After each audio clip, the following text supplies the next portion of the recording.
बहुत बहुत स्वागत है आप सभी शिक्षक बंधुओं का शिक्षक शिक्षा यूट्यूब चैनल पे। प्रधान शिक्षक के क्लासेस में यूनिट 7 में MCQ फर्स्ट में हम लोग कुछ इंपॉर्टेंट क्वेश्चन को देखेंगे। तो आइए बढ़ेंगे फटाफट से क्लास की ओर और कुछ महत्वपूर्ण प्रश्नों को फटाफट से देख लेते हैं। पहला सवाल यहाँ पे हमारे सामने आ चुका है। समावेशी शिक्षा का तात्पर्य सबको डैश करने से है, जातिगत भेदभाव से ऊपर उठ करके पुरस्कृत करने से है, समाविष्ट करने से है, निःशुल्क पाठ्य पुस्तक उपलब्ध कराने से है। चौथा और पांचवा विकल्प भी आपके सामने है। तो यहाँ पे हमारा सही आंसर होगा ऑप्शन नंबर 2, समाविष्ट करने से है। समाविष्ट शिक्षा सबको समाविष्ट करने के बारे में कहती है, यानी कि सबको समाहित करके एक साथ शिक्षा प्रदान करने के लिए कहती है। अगला प्रश्न लेंगे कि यह विचारधारा है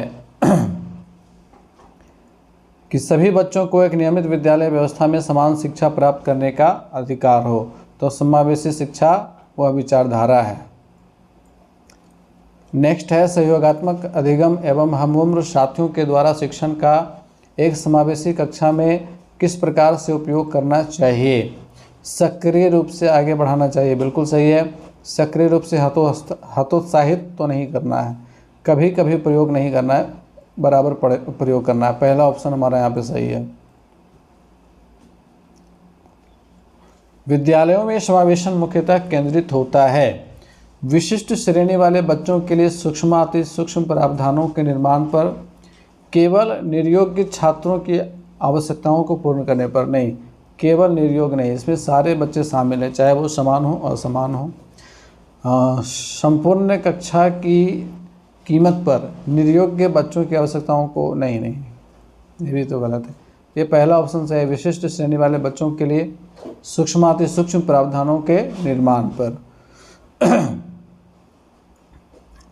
अगला प्रश्न है, सभी के लिए विद्यालयों में सभी की शिक्षा निम्न में से किसके लिए प्रचार वाक्य हो सकता है। तो सभी के लिए विद्यालयों में सभी की शिक्षा समावेशी शिक्षा के लिए प्रचार वाक्य हो सकता है। वंचित वर्ग की पृष्ठभूमि के बच्चों को शिक्षा प्रदान करने के लिए शिक्षक को चाहिए कि उन्हें बहुत सा लिखित कार्य दें, उनके बारे में अधिक जानकारी जुटाने का प्रयास करें, उन्हें कक्षा में होने वाली चर्चा में शामिल करें, उन्हें अलग कक्षा में बिठाएं। तो अलग कक्षा भी नहीं बिठाना है, लिखित कार्य बहुत ज़्यादा नहीं देना है, उनके बारे में अधिक जानकारी जुटाने का प्रयास करेंगे और उन्हें कक्षा में होने वाली चर्चा में शामिल करेंगे। चलिए, लाइक शेयर और सब्सक्राइब का पेज आ गया, तो अभी तक अगर आपने क्लास को लाइक नहीं किया तो लाइक कर दीजिए और अपने अधिक से अधिक साथियों तक शेयर भी क्या कीजिए। अगला सवाल, निम्न में से कौन समावेशी शिक्षा की मुख्य विशेषताओं में से एक है। शिक्षक कक्षा में विविधता के दायरे के साथ कक्षा को व्यवस्थित करते हैं। शिक्षक अक्षम बच्चों का विशेष ध्यान रखते हैं। शिक्षक मंद विद्यार्थियों की सहायता के लिए विशेषज्ञों का समर्थन चाहते हैं। यहाँ कह रहा है कि निम्न में से कौन समावेशी कक्षा की मुख्य विशेषताओं में से एक है। तो शिक्षक कक्षा में विविधता के दायरे के साथ कक्षा को व्यवस्थित करते हैं, ये पहला विकल्प सही है हमारा। समावेशन का अर्थ क्या होता है। ज़रूरतमंद बच्चों की शिक्षा का प्रबंध सामान्य बच्चों के साथ होना चाहिए, सही है। इनकी शिक्षा की व्यवस्था अलग होनी चाहिए, नहीं। विशेष आवश्यकता वाले बच्चों के लिए विशेष स्कूल की व्यवस्था करनी चाहिए, गलत है। पहला ऑप्शन हमारा यहाँ पे सही है। पिछड़े वर्ग के बच्चों को शिक्षा की मुख्य धारा से जोड़ने के लिए किनकी भूमिका है। केवल केंद्र सरकार, केवल राज्य सरकार, केंद्र एवं राज्य सरकार दोनों। ये तीसरा विकल्प सही है, दोनों ही सरकारों की भूमिका होती है। इनमें से क्या अनुसूचित जनजाति के छात्रों की प्रमुख समस्याएं हैं। अधिकतर परिवारों की निर्धनता यानी कि गरीबी, सही है। विद्यालय में सामान्य वर्ग के छात्रों द्वारा उनको पर्याप्त सम्मान नहीं दिया जाना।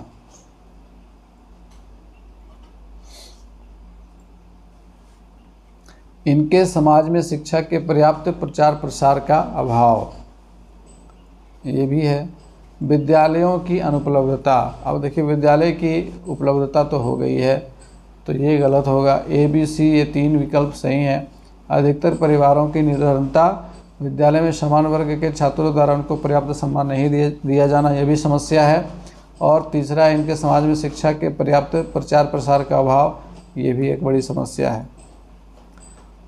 अगला सवाल लेते हैं, विविध पृष्ठभूमि के बच्चों के उचित समावेशन के लिए इनमें से क्या महत्वपूर्ण है?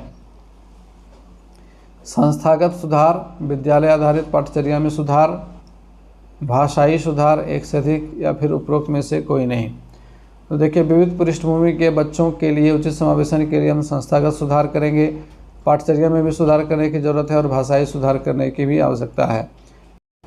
अगला सवाल है, पृथक पृथक समजातीय समूहों के व्यक्तियों के प्रति बच्चों की अभिवृत्ति साधारणतया आधारित होती है उनके अभिभावक की चित्तवृत्ति पर, समकक्षों की अभिवृत्ति पर, दूरदर्शन के प्रभाव पर। चौथा और पांचवा विकल्प भी यहाँ पर है।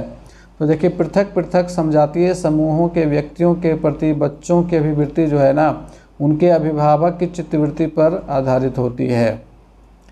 इसके बाद है, एक शिक्षक को अपने विद्यालय में किसे अधिक महत्व देना चाहिए? सभी को समान महत्व देना चाहिए, तो सही है, पहला ऑप्शन ही। बहुत ही आसान सा प्रश्न है। जब एक शिक्षक एक दृष्टिबाधित शिक्षार्थी को कक्षा के अन्य शिक्षार्थियों के साथ सामूहिक गतिविधियों में शामिल करता है तो वह कक्षा के लिए सीखने हेतु बाधाएं उत्पन्न कर रहा है? नहीं। समावेशी शिक्षा की भावना के अनुसार कार्य कर रहा है? सही। सभी शिक्षार्थियों में दृष्टिबाधित शिक्षार्थी के प्रति सहानुभूति विकसित करने में मदद कर रहा है? नहीं, सहानुभूति विकसित नहीं करवाना है, बच्चों को सहयोग की भावना वहाँ पे विकसित करवाना है। दूसरा विकल्प है हमारा यहाँ पे सही होगा। चलिए अगला सवाल लेंगे। एक समावेशी विद्यालय डैश के अतिरिक्त निम्नलिखित सभी प्रश्नों पर मनन करता है। क्या हम यह विश्वास करते हैं कि सभी शिक्षार्थी सीख सकते हैं? क्या हम अधिगम योग्य परिवेश की योजना बनाने और उसे प्रदान करने के लिए समूह में कार्य करते हैं? क्या हम विशेष बालक को बेहतर देखभाल उपलब्ध कराने के लिए उचित तरीके से उन्हें सामान्य से अलग करते हैं? तो क्या कह रहा है कि एक समावेशी विद्यालय जो है इन तीन कथनों में से किसे छोड़ करके, के अतिरिक्त मतलब किसके अलावा, सभी प्रश्नों पर मनन करता है। तो समावेशी विद्यालय की अवधारणा क्या क्या होनी चाहिए, इसको दिमाग में रखेंगे।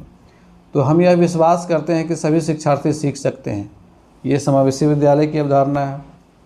हम अधिगम योग्य परिवेश की योजना बनाने और उसे प्रदान करने के लिए समूह में कार्य करते हैं, बिल्कुल सही है, समूह में कार्य करना भी समावेशी विद्यालय की अवधारणा है।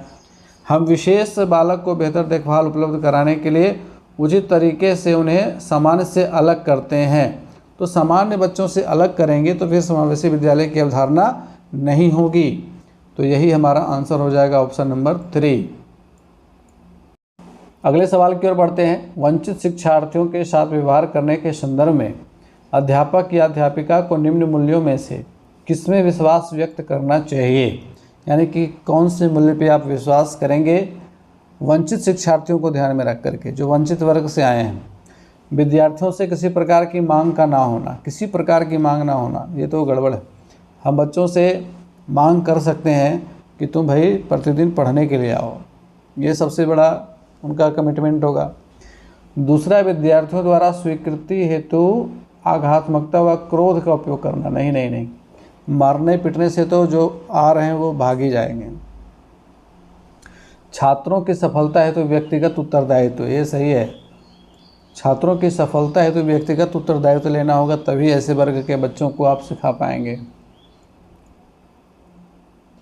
एक समावेशी कक्षा हुआ है जहां समस्याओं का अधिकाधिक समाधान करने की संभावना की दृष्टि से बच्चों की सक्रिय भागीदारिता रहती है। ठीक है, अध्यापक प्रत्येक अधिगर्ता के लिए वैविध्यपूर्ण व सार्थक अधिगमनात्मक अनुभवों हेतु परिवेश का निर्माण करते हैं। सही है ये। तब तक आकलन की पुनरावृत्ति होती रहती है जब तक प्रत्येक अधिगमकर्ता न्यूनतम श्रेणी प्राप्त ना कर ले। श्रेणी प्राप्त नहीं करवाना है बच्चों को, ये तो ऐसे ही गलत हो गया, पहला और दूसरा देखना पड़ेगा। समस्याओं का अधिकाधिक समाधान करने की संभावना की दृष्टि से बच्चों की सक्रिय भागीदारिता रहती है। ये हमारा बाल केंद्रित शिक्षण से संबंधित आ गया ऑप्शन।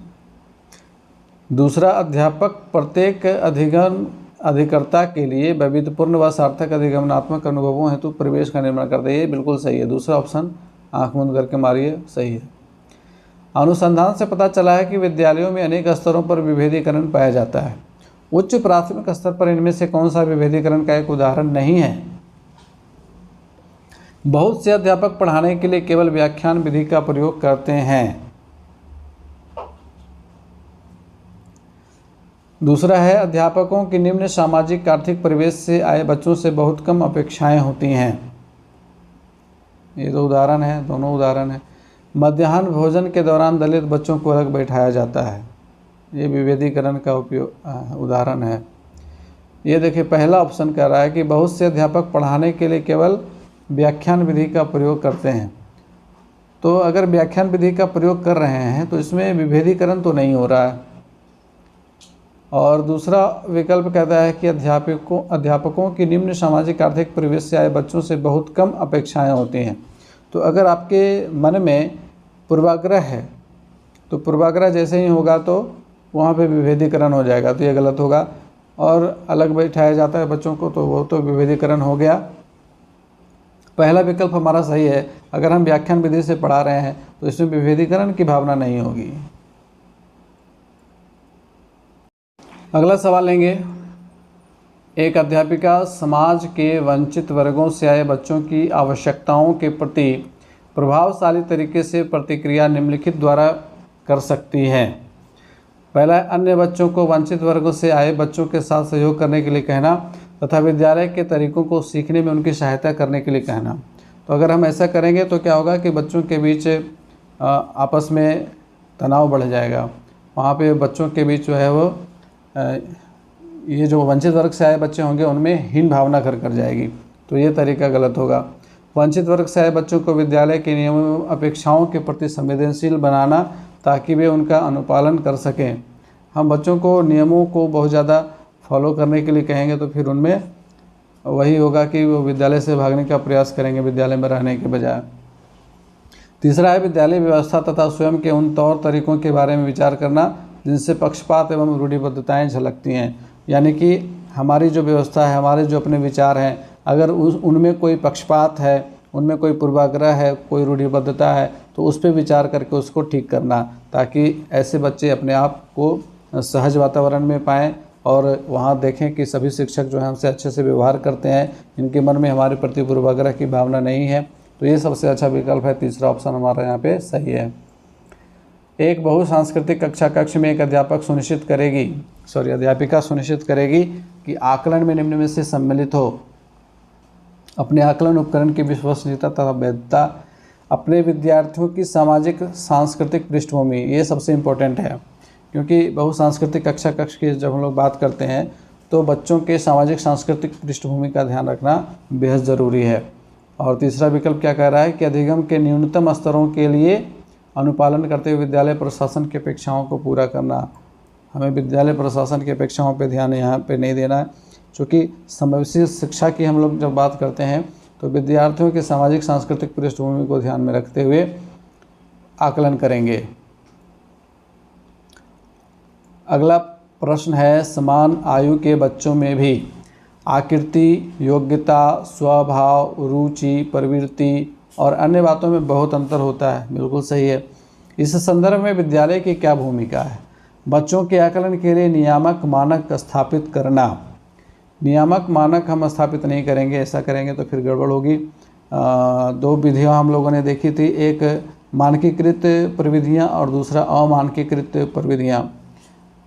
सुनिश्चित करना कि शिक्षक मानकीकृत निर्देश और पाठ्यपुस्तकों का उपयोग करें, तो यहाँ भी मानकीकृत निर्देश को हम लोग शामिल नहीं करेंगे इसमें। सुनिश्चित करना कि प्रत्येक बच्चे को अपनी क्षमताओं के अनुसार विकास के अवसर मिल सकें, ये सही है, तीसरा विकल्प हमारा। अगला प्रश्न है, विद्यालय में लैंगिक भेदभाव को दूर करने के लिए शिक्षकों को क्या नहीं करना चाहिए जो इस भेदभाव को बढ़ावा देता है?